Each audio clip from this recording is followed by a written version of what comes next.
ఆషాఢ మాసం సందర్భంగా మన కాసం ఫ్యాషన్స్ కిలో చీరలు కొనండి, అరకిలో చీరలు ఉచితంగా పొందండి. ఇక ఎగువ నుంచి వస్తున్న వరదతో గోదావరి జిల్లాలు అలర్ట్ అయ్యాయి. రాజమండ్రి ధవళేశ్వరం దగ్గర పెరుగుతోంది వరద ఉధృతి. వరద ధాటికి కొట్టుకుపోతోంది గోదావరి గట్టు. కోనసీమ జిల్లా పి గన్నవరంలో వరద కష్టాలు మొదలయ్యాయి. నీట మునిగింది ఆయనవిల్లి, ముక్తేశ్వరం, తోగరపాయ గ్రామాలు. ఏలూరులో ఉప్పొంగుతోంది వశిష్ఠ గోదావరి. లంక గ్రామాల ప్రజలు సురక్షిత ప్రాంతాలకు తరలిస్తున్నారు. భద్రాచలంలో నిలకడగా ఉంది గోదావరి నీటి మట్టం.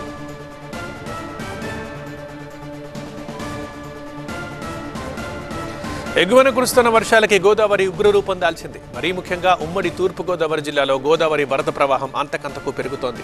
చింతూరులో శబరి నది పొంగి పొర్లుతోంది. ప్రధాన రహదారుల్ని వరద పోటెత్తడంతో సుమారు 30కి పైగా గ్రామాలకు రాకపోకలు నిలిచిపోయాయి. కోనసీమలో జిల్లా లంక గ్రామాల ప్రజల్ని అధికారులు అప్రమత్తం చేశారు.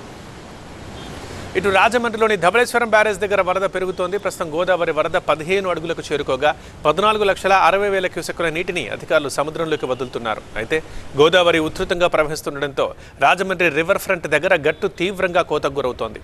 నదీ ప్రవాహంతో మట్టి కొట్టుకుపోయి గోదావరి గట్టు ప్రమాదంలో పడుతోంది. అలర్ట్ అయిన రాజమండ్రి మున్సిపల్ అధికారులు నివారణ చర్యలు చేపట్టారు. నదీ తీరంలో కోతను అరికట్టేందుకు ఇసుక బస్తాలతో రక్షణ కూడా ఏర్పాటు చేస్తున్నారు. భద్రాచలం దగ్గర గోదావరి కాస్త శాంతించింది. నిన్న 56 అడుగులతో ఉగ్రరూపం దాల్చగా ఇవాళ మాత్రం పరిస్థితి నిలకడగా ఉంది. ఎగువ నుంచి వస్తున్న వరద తగ్గుముఖం పట్టడంతో అధికారులు ఊపిరి పీల్చుకున్నారు. అటు కోనసీమ జిల్లా పి గన్నవరంలో పరిస్థితి దారుణంగా ఉంది. ఆయనవిల్లి, ముక్తేశ్వరం, తొగరపాయ గ్రామాలు నీట మునిగాయి. పలు గ్రామాలకు విద్యుత్ సరఫరా నిలిచిపోయింది. అప్రమత్తమైన అధికారులు లోతట్టు ప్రాంతాల ప్రజల్ని సురక్షిత ప్రాంతాలకు తరలిస్తున్నారు. ఇటు ఏలూరు జిల్లాలోని వశిష్ఠ గోదావరి కూడా ఉధృతంగా ప్రవహిస్తోంది. వరద నీటితో లోతట్టు ప్రాంతాలు నీట మునిగాయి. నరసాపురం, సకినేటిపల్లి మధ్య రాకపోకలు పూర్తిగా నిలిచిపోయాయి. యలమంచిలి మండలంలోని లంక గ్రామాల్లోని జనాలకు నిత్యావసర వస్తువులు అందిస్తున్నారు.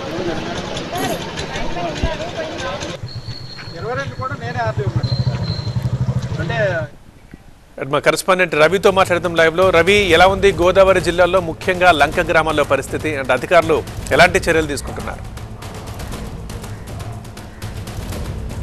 అంటే లంక గ్రామాల్లో పరిస్థితి అయితే మాత్రం ఇంకా మరో 24 గంటల పాటు కూడా ఇదే తరహాలో అక్కడ ప్రజలందరూ కూడా ఇబ్బందులు ఎదుర్కోవాల్సిన పరిస్థితి కనిపిస్తోంది. ఎందుకంటే సాధారణంగా ఎగువ నుంచి వచ్చేటువంటి గోదావరి వరద భద్రాచలం దగ్గర తగ్గుముఖం పట్టినా లేదా ఉధృతంగా వచ్చినా కూడా ఆ ప్రభావం అటు పోలవరం నుంచి ధవళేశ్వరం, ఆ దిగువన ఉన్నటువంటి లంక గ్రామాలు ఈ మొత్తం కూడా దాదాపుగా 24 గంటల నుంచి 48 గంటల వరకు కూడా ఈ ఇబ్బందుల్లోనే ఉంటాయి.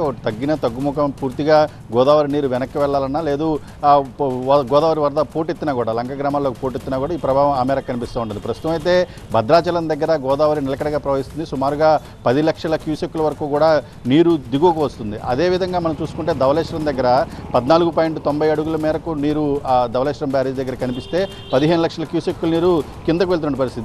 దీని వ్యత్యాసంగా మనం చూసుకోవచ్చు. అలా అదేవిధంగా మొత్తం చూసుకుంటే మాత్రం ప్రధానంగా ఏజెన్సీ ఈసారి గోదావరికి వచ్చినటువంటి మొదటి దఫా వరద, ఈ వరద ఈసారి అయితే జూలైలోనే స్టార్టింగ్లోనే, జూన్ ఎండింగ్లో స్టార్టింగ్లో కూడా రావాల్సినటువంటి పరిస్థితి కనిపించింది. అయితే ఈ ఎలినినో ప్రభావంతో ఆ వరద కాస్త ఆలస్యమైందని చెప్పుకోవచ్చు. ఈ వరద మొత్తం కూడా ఇప్పుడు ఎక్కువగా డెల్టాలో ఎవరైతే వరి పండిస్తున్నారో ఆ రైతులకి ఇది కాస్త ఉపశమనం కలిగింది. ఒక దశలో ఏలూరుకి నీరు కూడా దొరకదు అన్న దశ నుంచి ఇప్పుడు మొత్తం పూర్తిగా కూడా చెరువులన్నీ కూడా నింపుకునేటువంటి అవకాశం కూడా ఏర్పడిన పరిస్థితి కనిపిస్తుంది. ఇంకా లంక గ్రామాల పరిస్థితి వస్తే లంక గ్రామాలన్నీ కూడా పూర్తిగా వరద నీటితోటి చుట్టుముట్టినటువంటి సందర్భంలో వారందరూ కూడా బయటికి రాలేనటువంటి పరిస్థితి ఉన్నాయి. చాలా రాకపోకలన్నీ కూడా పూర్తిగా నిలిచిపోయినటువంటి సందర్భం కనిపించింది. పూర్తి కూడా వారు పడవలపైన ప్రయాణం సాగిస్తుంటారు కాబట్టి పడవ ప్రయాణాలను కూడా అధికారులు ఆపివేశారు. గోదావరిలో వరద పూర్తిగా తగ్గే వరకు కూడా పడవ ప్రయాణాలు మళ్ళీ పునరుద్ధరించే అవకాశం కనిపించట్లేదు. ఎగువన పోలవరం నుంచి దిగువన నరసాపురం, సకినేటిపల్లి ఇక్కడ వరకు కూడా పూర్తిగా గోదావరిలో రాకపోకలన్నీ కూడా నిలిచిపోయినటువంటి పరిస్థితి. అదేవిధంగా పాపికొండల విహారయాత్రను కూడా నిలిపివేశారు. ఇక గోదావరి వరద ఉధృతి నేపథ్యంలోనే రాజమండ్రిలో చూసుకుంటే ఆ గోదావరి గట్టుకి కొత్త లీకేజీ ప్రమాదం ఏర్పడే కోతకు గురవుతున్న సందర్భంలోనే అధికారులు కూడా దానిపైన దృష్టి పెట్టినటువంటి పరిస్థితి ఉంది. ఓకే రవి.